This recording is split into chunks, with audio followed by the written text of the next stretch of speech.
What's up, YouTube? It's me again, your friendly neighborhood fish keeper. And excuse the awful state of this aquarium. At least visually, it's pretty clean water, but it is just covered in algae. I've been extremely lazy when it comes to this tank. I have a light that I use to grow the Anubis. Honestly, that could cut back some. But anyway, fish are healthy, fish are happy. Fish spawn about every 2 weeks, and they've done this since they've been together for the past few months. And every single time, they spawn, the eggs fungus over, and that's the end of it. And it is so frustrating. And this whole time I've been thinking this male is infertile and I need to get rid of him, because as a fish breeder, like, the single worst thing to have is an infertile fish. I learned about Flowerhorns. I learned that, you know, the males tend to be fertile when their eyes are red. And that has to do with the strains of what the red-eyed Flowerhorns and the Zenzals, like the red dragons, like this guy is. The fish that they were bred from, etc. But anyway, a long time ago I had a plan where I wanted to breed him with her and try to get some interesting fish, and then from there cross them with another fish, a green Texas, and see what I'd get from that. So this whole time they've spawned and spawned and spawned, and every single time the eggs have fungused over and died, and they've fought a little bit, and then after a couple of weeks they'll spawn again. So I'm looking at this tank and I'm like, wow, there they go again, eggs fungusing over. As always, I look a little closer, see if you guys can see this, and there they go. Like, extremely low quality video, fine, yeah. Please forgive me.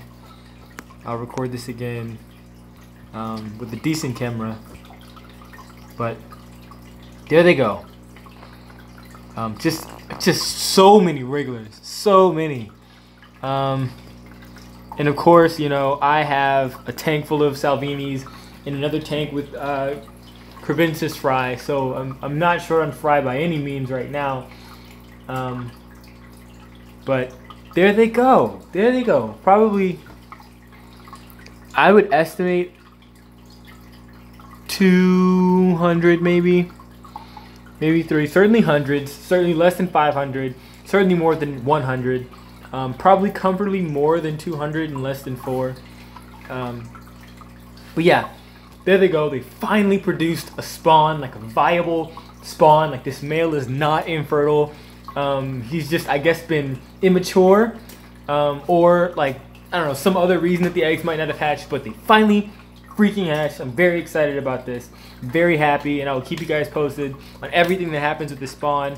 I do plan to raise this spawn up completely to adulthood. I would love to see the fry of a red devil peel, which is when they go from dark coloration as juveniles to a lighter coloration. Like, this female, the mother was probably not hatched and probably didn't grow up as this bright, beautiful orange color. Instead, she probably grew up a lot darker, with a lot more natural coloration, which in the wild will allow her to, like, blend in with her environment. And then, like, once she hit a certain age, you can still kind of see some on the, not this side, but on the other side.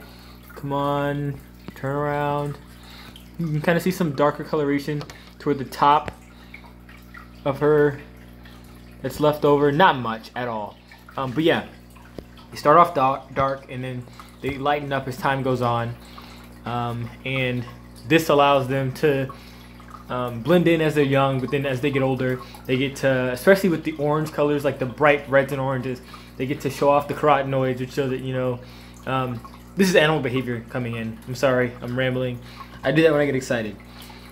These fish spawned. This male is not infertile, because I was just getting close to selling him or trading him to a pet store and seeing how much I could get for him, and turning this tank into a Dovite tank or a Motagwins tank.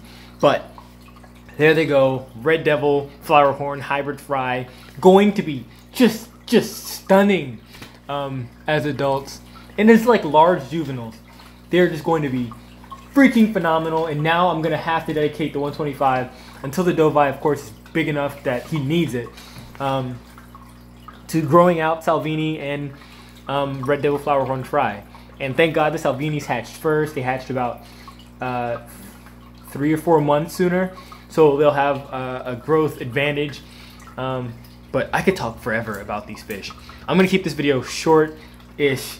Thank you guys for watching, and I hope that you guys subscribe and stay tuned for what will undoubtedly be an incredibly exciting journey with these two fish and their countless fry. Thanks again, tank on. Don't forget to do your water changes, and let the female say goodbye in the only way that she knows how, just by flaring. Gosh, isn't she gorgeous? Excuse the ridiculous level of just algae on this glass, but these two fish, stunning. All right, goodbye.